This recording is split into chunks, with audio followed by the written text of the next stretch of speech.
সুবহানাল্লাহ আলহামদুলিল্লাহ লা ইলাহা ইল্লাল্লাহ সুবহানাল্লাহ আলহামদুলিল্লাহ লা ইলাহা ইল্লাল্লাহ লা ইলাহা ও লা ইলাহা আরশ কুরসি লৌহ কলম সৃষ্টি যাহার অসিলা আরশ কুরসি লৌহ কলম সৃষ্টি যাহার অসিলা নিজে আল্লাহ খুশি হইয়া নাম রাখলেন হাবিবুল্লাহ সুবহানাল্লাহ আলহামদুলিল্লাহ লা ইলাহা ইল্লাল্লাহ সুবহানাল্লাহ আলহামদুলিল্লাহ লা ইলাহা ইল্লাল্লাহ লা ইলাহা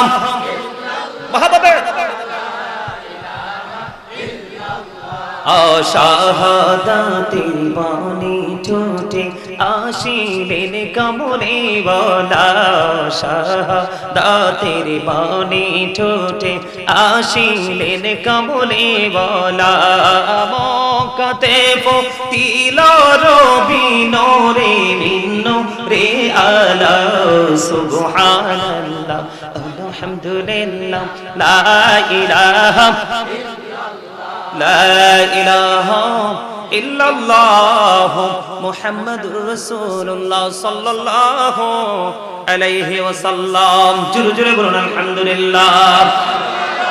আপনারা জিকির করতে লাগলো, আমার কাছে ভয় পান? সুবহানাল্লাহ আলহামদুলিল্লাহ জিকির করে নতুন, হ্যাঁ? কেউ দেখি হাসেন, কেউ আবার একজন আরেকজনের চেহারার দিকে তাকান। নাকি আপনাদের কুমিল্লার মানুষ দেখে পছন্দ হয় না? হ্যাঁ, পছন্দ হইছে না? পছন্দ না হইলে একদম এখনই মাইক ছেড়ে চলে যাব, কারণ আল্লাহ রাসূলের নিষেধ। যেখানে শ্রোতাদের আলোচনা শোনার কোনো মানসিকতা নাই সেখানে ওয়াজ চলবে না। কথা কি বুঝতে পারছেন? তাইলে এবার আমি আপনাদেরকে একটু ওয়াজ করে শোনাই। আল্লাহ যে জবানটা দিছে আপনাকে আমাকে, যে মাহফিলে আইসা দোকানে চৌরাস্তায় দাঁড়িয়ে দাঁড়িয়ে বোট বাদাম খাওয়ার জন্য, বেয়ের বাড়িতে কি কুরমা ফলা খাওয়ার জন্য, কি জন্য? অপ্রাসঙ্গিক অগ্রহণযোগ্য কথা বলে টাইম পাস করার জন্য? কিসের জন্য? ওয়াজ শোনার তো, ওয়াজ তো শুনবে কান দিয়ে না, ওয়াজ কি আর মুখে শুনবে? জানেন না ট্রেনিং নাই তো, কারণ ট্রেনিং শুধু বাড়ি গাড়ি নিয়ে।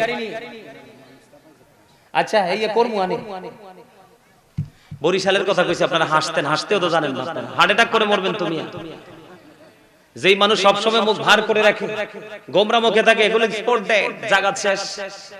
আর যেগুলো দেখবেন মানুষের সাথে হাসাহাসি করে, ফ্রিলি কুশল বিনিময় করে, দেখবেন এরার জীবন কত সুন্দর, সহজে হার্ট অ্যাটাক করে না ওরা। কারণ জিকির ইজ দ্য হার্ট মেডিসিন, জিকির হলো হার্টের ঔষধ। জিকির কি? তা আমি জিকির করি, আপনি হাসেন। কোন জগতে আসলাম রে বাবা? আমি আপনাদেরকে বলি, আল্লাহ আপনাকে বুট বাদাম খাইবেন কি দিয়ে? মুখ যেহেতু দিছে এটা দিয়েই তো, বিকল্প তার রাস্তা নাই। বুটও খাবেন, বাদামও খাবেন, কথাও বলবেন, সবই করবেন, কিন্তু তার আগে আল্লাহ রাব্বুল আলামিন বলেছেন remember me then I will remember you. আল্লাহ বলেছেন ফাযকুরুনি আযকুরুকুম। আল্লাহ বলেছেন remember me then I will remember you. তোমরা আমাকে স্মরণ করো, আমি তোমাদেরকে স্মরণ করব। আল্লাহ আপনাকে জবান দিয়েছে আল্লাহ জিকির করার জন্য, তবে আল্লাহ রাসূল একটা চমৎকার সমাধান দিয়েছেন। আল্লাহ রাসূল বলেছেন জিকিরটা জবান দিয়েও করা যায়, কান দিয়েও করা যায়, তবে দুইটা মিলিয়ে যে জিকিরটা করা হয় সেটাই হলো সবচেয়ে উত্তম জিকির। আর জোরে বলেন না সুবহানাল্লাহ। বলে হুজুর জিকিরটা কেমন করে করব? আল্লাহ আমাদেরকে ট্রেনিং দিয়ে দিয়েছেন, ফাযকুরুল্লাহ কিয়ামান, দাঁড়িয়ে জিকির করো, ও কুউদান বসে জিকির করো, ওয়া আলা যুনুবিকুম শুয়ে শুয়ে জিকির করো। দাঁড়িয়ে জিকির করতে পারবা, বসে বসে আল্লাহর জিকির করতে পারবা, শুয়ে শুয়ে আল্লাহর জিকির করতে পারবা। জিকিরের জন্য কোনো কন্ডিশন নেই রে বন্ধু, তুমি এমন ভাবে জিকির করো, নবী বলেছেন মানুষ দেখলে যেন তোমাকে পাগল বলে। জোরে জোরে কন্যা সুবহানাল্লাহ। আল্লাহর হাবিব আমাদেরকে মেসেজটুকু জানিয়ে দিয়েছে বন্ধু। আল্লাহর হাবিব বলেছে উম্মত, তোমরা কেউ যদি পৃথিবীর বুকে কোনো জলসায় কোনো মজলিসে বসে মাওলার জিকির করো, আল্লাহ কথা দিয়েছে আল্লাহ তার চাইতে উত্তম জলসায় তোমার জিকির করবে। তার মানে এটা আমাদের একটা জলসা কিনা? এখানে কালো সুন্দর মোটা চিকন লম্বা খাটো ধনী গরিব সব মিলিয়ে পাপী নেকি মিলিয়ে এখানে জান্নাতের বাগান সাজানো হয়েছে। কিন্তু আল্লাহর যেই বাগান যেই জলসা সাজানো হবে সেখানে শ্রোতা শুধুই ফেরেশতারা। জোরে জোরে সুবহানাল্লাহ। আপনি আমি যদি এই জলসায় বসে আল্লাহর জিকির করি, আল্লাহ রাব্বুল আলামিন ফেরেশতাদেরকে নিয়ে আপনার আমার জিকির করবে। জিকির হলো আরবি শব্দ, বাংলাতে বলা হয় এটাকে স্মরণ করা, ইংলিশে যেটাকে বলা হয় রিমেম্বার।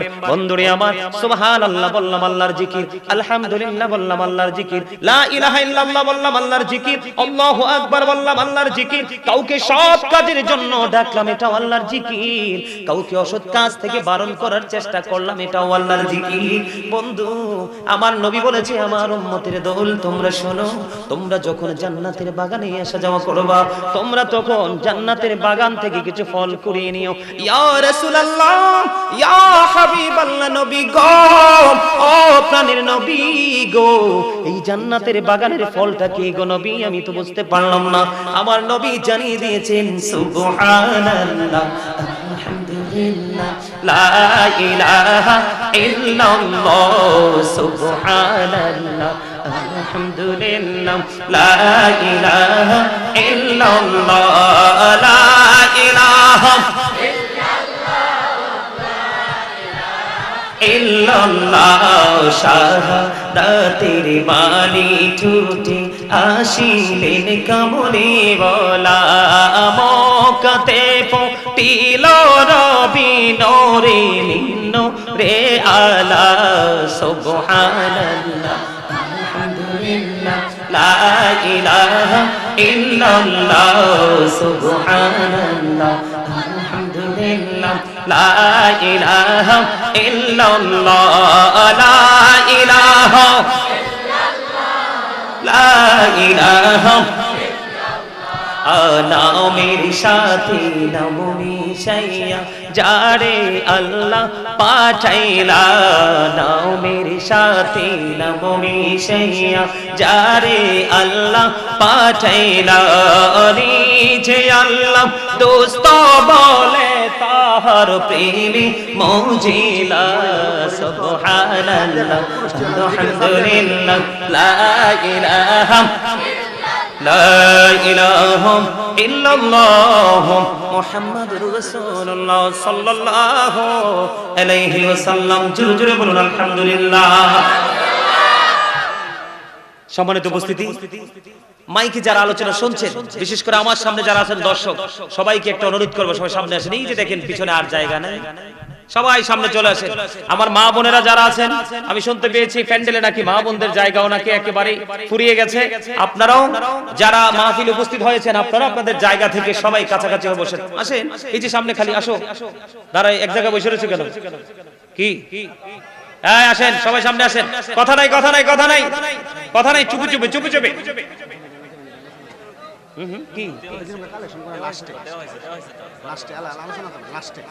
আরে বাপরে বাপরে বাপ, কতবার কয় রে কথা। আমরা কুমিল্লার মানুষ, একবার কইলে চলে। কথা বলবেন না, কথা বলবেন না দয়া করে। মা বোনদেরকে বলবো, আপনারাও আপনাদের জায়গাটা একটু কাছাকাছি করে বসে সবাইকে একটু বসার জায়গা করে দেন। যদি আপনাদের সামনে খালি জায়গা না থাকে তাহলে কোনো সমস্যা নেই। আচ্ছা, জিকিরটা সম্পর্কে আলোচনার একটু দরকার আছে না? আমরা কিন্তু এখন জিকির থেকে অনেক অনেক বেশি দূরে। কি জিকির থেকে আমরা কি অনেক অনেক দূরে। যত বেশি জিকির করব, কাল থেকে তত বেশি মনের ময়লা দূর হবে।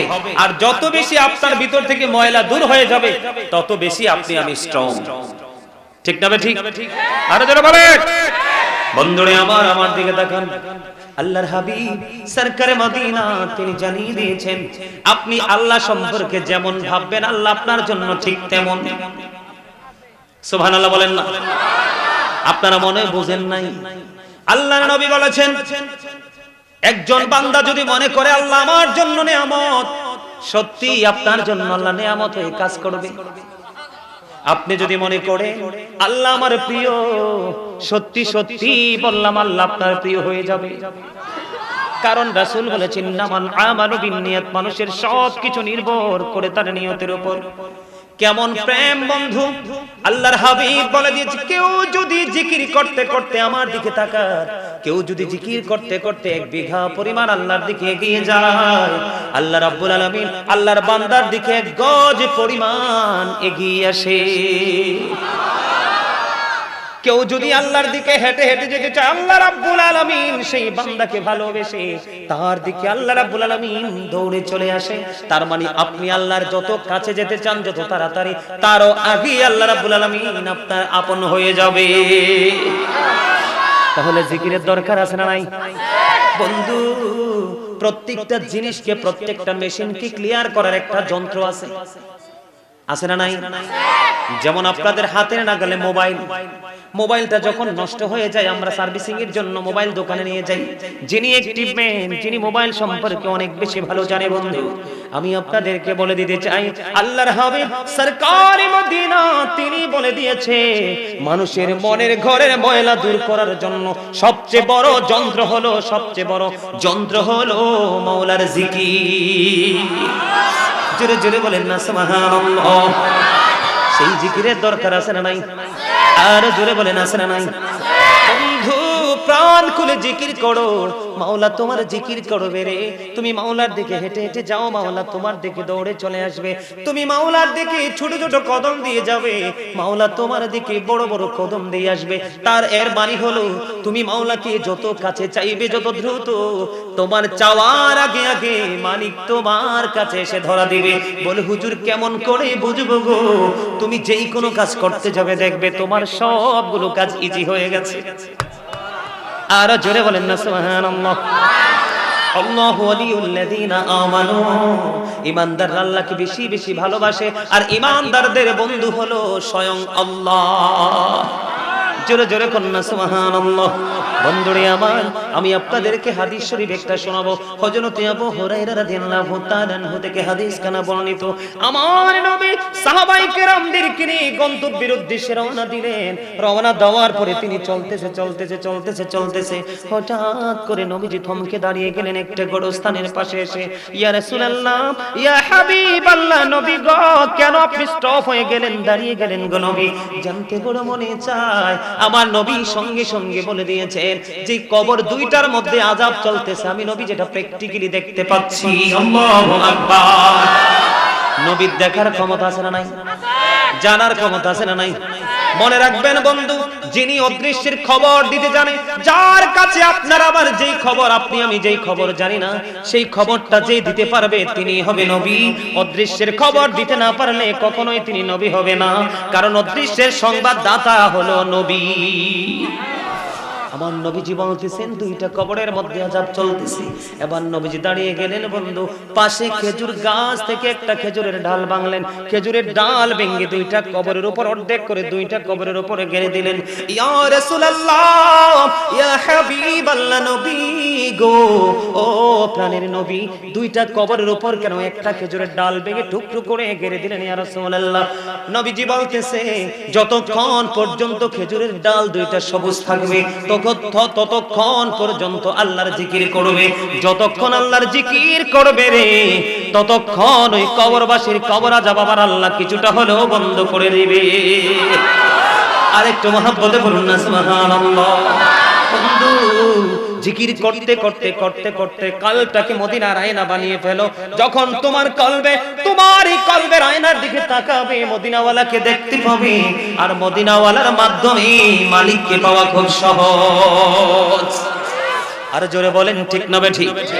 আপনারা কি আমার কথা বুঝেন না? বন্ধুরে আমার, আমি আপনাদেরকে একটা প্রমাণ দিব। আল্লাহর হাবিব জানিয়ে দিয়েছে আলেমদের মর্যাদা তো বেশি রে। কোন হক্কানি আলেম যদি কোন গ্রামের উপর দিয়ে হেঁটে যায়, যদি সে আল্লাহর প্রিয় হয়, ওই আলেমের উসিলায় 40 দিন পর্যন্ত কবর আযাব আমার আল্লাহ সেই গ্রামবাসীর বন্ধ করে দেয়। বন্ধু পৃথিবীর মধ্যে শ্রেষ্ঠ হলো আল্লাহর প্রিয়, আল্লাহর নিজের ওয়াজ আলেমরা, কারণ তাদের সিনায় আল্লাহর ভয়, নবীর প্রেম সবচেয়ে বেশি থেকে তারা বাস্তবায়ন করার চেষ্টা করে। মুহাম্মদ ইবনে নসর রাদিয়াল্লাহু তাআলা আনহুর বাবা যেই কলব জিকির করে, সেই কলবের সাহায্য কেমন করে হয় বোঝানোর জন্য বলছি। মুহাম্মদ ইবনে নসর রাদিয়াল্লাহু তাআলা আনহুর বাবা মানুষ যখন মৃত্যুবরণ করত, তার জানাজায় শরীক হতে পারলে তিনি অনেক বেশি খুশি হতেন। একদিন বন্ধু এক মৃত্যু ব্যক্তির জানাজায় তিনি শরীক হলেন।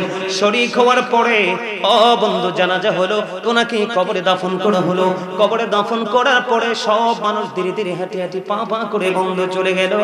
মুহাম্মদ ইবনে নসর রাদিয়াল্লাহু তাআলা আনহুর বাবা দাঁড়িয়ে রইলেন। তিনি দেখতে পেলেন সব মানুষ কবর থেকে প্রস্থান করলো। একজন দুইজন মানুষ যেন জিন্দা মানুষ ওই মৃত্যু ব্যক্তির কবরের মধ্যে প্রবেশ করতেছে। মুহাম্মদ ইবনে নসর রাদিয়াল্লাহু তাআলা আনহুর বাবা আশ্চর্য হয়ে গেলেন। এই কি অদৃশ্য ঘটনা, আশ্চর্য ঘটনা, যেই গল্প জীবনে কোনোদিন শুনিনি, দেখিতে দেখবো তো থাক দূরের কথা। কি ঘটনা, এই রহস্য আমাকে উদ্ঘাটন করতে হবে। এবার তিনি কি করলেন, দাঁড়িয়ে রইলেন। হঠাৎ করে দেখতে পাইলেন দুইজনের মধ্যে একজন কিছুক্ষণ পরে কবর ছেড়ে চলে গেল, আর একজন কোনোভাবে বের হচ্ছে না। মুহাম্মদ ইবনে নসর রাদিয়াল্লাহু তাআলা আনহুর বাবা কবরের পাশে দাঁড়িয়ে দাঁড়িয়ে বন্ধু 10 বার সূরা ইয়াসিন, 10 বার সূরা মুলক তিনি তেলাওয়াত করলেন। তেলাওয়াত করে আল্লাহর দরবারে দুটো হাত তুলে বললেন, মানিব মানিব, জানতে বড় মনে চায় গো, জীবনে সেই গল্প শুনিনি। দেখা তো থাক দূরের কথা, আজকে যেই গল্পটা, যেই দৃশ্যটা আমি দেখতে পাইলাম সেটার কারণ কি? এবার আমার নবী আল্লাহ রাব্বুল আলামিন যখন সে সূরা মুলক এবং সূরা ইয়াসিন তেলাওয়াত করা শেষ হয়ে গেল, বন্ধু তার দোয়া যখন শেষ হয়ে গেল, এবার তিনি চাইয়া দেখলেন কবরটা ফাইটা দুইটা টুকরা হয়ে যায়। আল্লাহু আকবার। নতুন যে ডেড বডি, যে লাশটাকে কবরে রাখা হলো, কবরটা ফেটে দুইটা টুকরা হয়ে গেল। বন্ধু টুকরা হয়ে যাওয়ার পরে তিনি দেখতে পাইলেন একজন আগেই চলে গেছে আর একজন বের হয়ে চলে যাচ্ছে। এবার তিনি ডাক দিলেন, আপনি কে? দাঁড়ান। দাঁড়ায় না। অনুরোধ করার পরে তিনি দাঁড়ালেন। এবার প্রশ্ন করলেন, আপনি কে গো? আপনারা দুইজন কবরের মধ্যে প্রবেশ করেছিলেন, একজন অনেক আগে চলে গেছে, আপনি এখনো পর্যন্ত কবরে আছেন, তার মানে কি? এবার ওই একজন উত্তর দিতেছে, আমরা পৃথিবীর কোনো মানুষ নই, আমরা হলাম আল্লাহর রহমতের ফেরেশতা। কেনই কবরে এসেছেন? কয় কবরে আসার কারণ হলো, যিনি আল্লাহ রাব্বুল আলামিনের প্রিয়, যাকে আজকে কবরে দাফন করা হলো, উনি আল্লাহর এত প্রিয় হয়ে গেছে, তার কবরে প্রশ্নের জবাব শিখিয়ে দেওয়ার জন্য এসেছি। জোরে জোরে বলুন না সুবহানাল্লাহ, আর জোরে বলেন না সুবহানাল্লাহ। একটুখানি মন দিয়ে শুনেন, আল্লাহ বলেছেন আল্লাযীনা আমানু, যারা ঈমান এনেছে, ওয়া কানু ইয়াত্তাকুন, এবং তাকওয়া অবলম্বন করেছে, লাহুমুল বুশরা, তাদের জন্য সুসংবাদ, ফিল হায়াতিদ দুনিয়া, দুনিয়ার জীবনে, ও ফিল আখিরাহ, এবং পরকালের জীবনে। জোরে জোরে আল্লাহু আকবার। এই জন্য বলছি বেশি বেশি করে জিকির করবেন। দাঁড়িয়ে আছেন মাওলার জিকির করবেন, বসে আছেন মাওলার জিকির করবেন। হুজুর জবান দিয়ে জিকির করা সম্ভব নয়, কাল থেকে মাওলার জিকির করা শুরু করবেন। জিকির যত বেশি করবেন তত বেশি মাওলা আপনার আপন হয়ে যাবে। জোরে জোরে বলেন না সুবহানাল্লাহ, আর জোরে বলেন সুবহানাল্লাহ। বন্ধুরে আমার, আমি শুরুতে নবীর প্রেমে একটু দরুদ পড়েছিলাম, আপনারা দরুদ পড়েননি অনেকেই, আপনারা টেনশনে পড়ে গেছেন, আপনারা জানেন না আজকের দিনটা কিসের দিন শুরু হলো। আর জোরে, সাইয়্যিদুল আইয়াম, এটা শ্রেষ্ঠ দিন, জুমার দিন। এই দিন এতটা মর্যাদা, এই দিনের এত বেশি পাওয়ার আপনারা জানেন কিনা জানেন না। আমরা মুসলমান কি নিয়ে কবরে যাব বন্ধু? আশ্চর্য লাগে রে, কি নিয়ে কবরে যাব বন্ধু? শুধু পৃথিবীর নেশায়, লোভ লালসায় পাগল পাড়া হয়ে গেছে।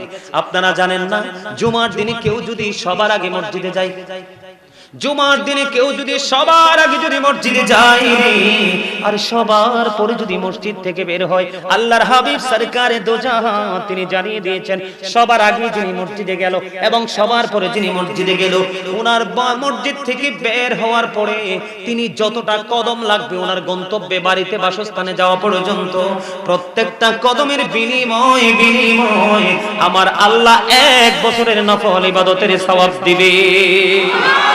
জোরে জোরে বলুন না সুবহানাল্লাহ। এই সংস্কৃতি কি আমাদের মধ্যে আছে? নাই। আমরা যাই সবার পরে এবং বের হয়ে আসি সবার আগে। কথা বলেন না কেন? এখানে কি তাকওয়া আছে? নাই। এখানে কি প্রেম আছে? নাই। এটা আমার কাছে মনে হয় একটা ফর্মালিটি। কি ফর্মালিটি মানে হলো আজকে জুমার দিন যেতে হবে, জাস্ট আসলাম এইটুকু, কিন্তু তাকওয়া নিয়ে আল্লাহর গোলামি করা এটা আমাদের মধ্যে নেই রে বন্ধু। এই না থাকার কারণটাই হলো আমাদের ধ্বংস, ঠিক কিনা বলে? আল্লাহর হাবিব সরকারে মদিনা তিনি জানিয়ে দিয়েছেন, কেউ যদি মদিনাওয়ালার সাথে প্রেমের ডুরি লাগাইয়া প্রত্যেকটা জুমার দিনে যদি 80 বার দরুদ পড়তে পারে, কতবার? 80 বার যদি দরুদ পড়তে পারে, তার 80 বছরের সগীরা গুনাহ আমার আল্লাহ মাফ করে দেয়। কতবার? 80 বার যদি শুধু জুমার দিন, তাহলে দিনটার দাম আছে না নাই? আজকে আমরা যারা উপস্থিত হয়েছে এখানে, আমরা জুমার দিনে ঢুকে গেছি, সুবহানাল্লাহ বলে। আগামী রাত কিন্তু জুমার রাত হবে না, আগামী রাত হবে শনিবার, ঠিক কিনা বলে? এই জন্য বলছি বন্ধু, একটুখানি কাজে লাগাও সময়টাকে রে। জীবনের কোন কোন সময় তোমার কাজে লাগবে আমি জানি না, তবে আজকের দিন যদি, আজকের রজনী যদি প্রেমের সাথে বরণ করে নিয়ে থাকো, তাহলে এটাই হতে পারে তোমার পরকালে নাজাতের ওসিলা, ঠিক না বেঠি? বন্ধুরে আমার, দুরূদ পড়লে কি আপনারা রাগ হন না খুশি হন? সবাই পছন্দ করেননি? আপনারা না পড়লেও আল্লাহর কিচ্ছু যায় আসে না। আল্লাহ বলেছেন ওয়ারাফা'না লাকা যিকরাক। হুজুর আসেনি? আল্লাহ কইছেনি? আল্লাহ নবীর মর্যাদা কি কমাইছে না বাড়াইছে? তা আপনি না পড়লে কি হইছে? আল্লাহ কোনো অসুবিধা আছে? আল্লাহ বলেছেন ইন্নাল্লাহা ওয়া মালাইকাতাহু ইউসাল্লুনা আলান নবী ইয়া আইয়ুহাল্লাযীনা আমানু সাল্লু আলাইহি ওয়া সাল্লিমু তাসলিমা। আল্লাহুম্মা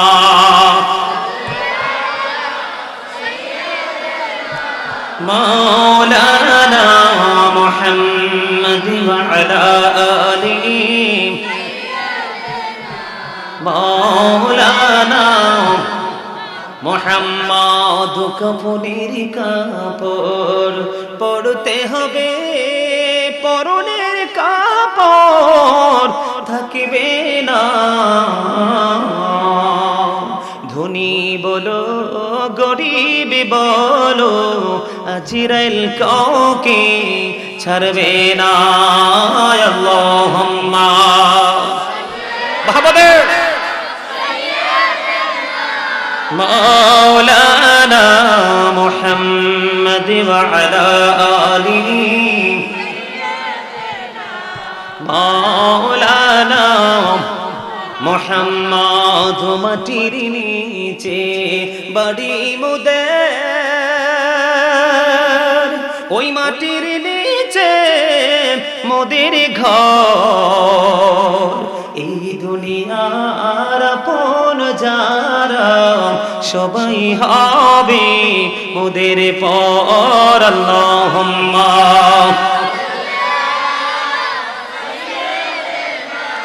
মাওলানা মুহাম্মদ ওয়া আলা আলিহি মাওলানা। আলহামদুলিল্লাহ বলেন, আর জোরে বলেন আলহামদুলিল্লাহ। বন্ধুরা আমার, দুরুদের এত বেশি ফজিলত, এত বেশি মর্যাদা। দাইলামি শরীফের মধ্যে সেটা হাদিস খানা, হাদিসের রাবি হলেন হযরতে আনাস রাদিয়াল্লাহু তাআলা আনহু। আমার নবী, আপনার নবী, দু জাহানের বাদশা নবী, তিনি বলে দিয়েছেন মদিনাওয়ালার পাগল কেউ যদি মদিনার নবীর সাথে প্রেমের ডুরি লাগাইয়া প্রতিদিন যদি 1000 বার যদি দরুদ পড়তে পারো রে, তাহলে জান্নাত না দেখা পর্যন্ত তার মরণ হবে না। জোরে জোরে বলেন না সুবহানাল্লাহ, আর জোরে বলেন না সুবহানাল্লাহ। মন যদি দিতে হয় নবীকে দিও, আহা প্রাণ যদি দিতে হয় নবীকে দিও। তোমার কষ্ট যাতনা যিনি সইতে পারে না, তোমার কষ্ট যাতনা যিনি সইতে পারে না, সেই নবীকে ভালোবেসে, সেই নবীকে ভালোবেসে দরুদ পড়িও। মন যদি দিতে হয় নবীকে দিও, আহা প্রাণ যদি দিতে হয় নবীকে দিও। সাকারাতের বিছানাতে কি যে যন্ত্রণা, সাত সমুদ্রের পানি দিলে তৃষ্ণা মেটবে না। আইরে সাকারাতের বিছানাতে কি যে যন্ত্রণা, সাত সমুদ্রের পানি দিলে তৃষ্ণা মিটবে না। ওই কঠিন বিপদের দিনে, ওই কঠিন বিপদের দিনে পাশে থাকিও, মন যদি দিতে হয় নবীকে দিও। আহা প্রাণ যদি দিতে হয়, আহা মন যদি দিতে হয়, বলেন আহা প্রাণ যদি দিতে হয়, সারা জীবনে কাঁদেন নবী এই যে দুনিয়ায়, এখনো কাঁদেন গো তিনি সোনার মদিনায়। সেই নবীজির দিদার দিয়ে, সেই নবীজির দিদার দিয়ে ধন্য করিও, মন যদি দিতে হয়, আহা প্রাণ যদি দিতে হয়। মারহাবা। আপনারা গজল পছন্দ করছেন না? না, কে কে পছন্দ করেন হাত তোলেন তো দেখি। গজল পছন্দ করেন কে কে? মারহাবা মারহাবা, হাত নাও। আমি তো ভাবছি আপনারা মনে হয় পছন্দ করেন নাই। একে তো অনেক আগের পুরনো গজল। হাসান ইবনে সাবিত রাদিয়াল্লাহু তাআলা আনহু মসজিদে নববীর মিম্বরে দাঁড়িয়ে দাঁড়িয়ে এমনি ভাবে রাসূলের শান গিয়েছিলেন। জোরে জোরে বলেন না মারহাবা।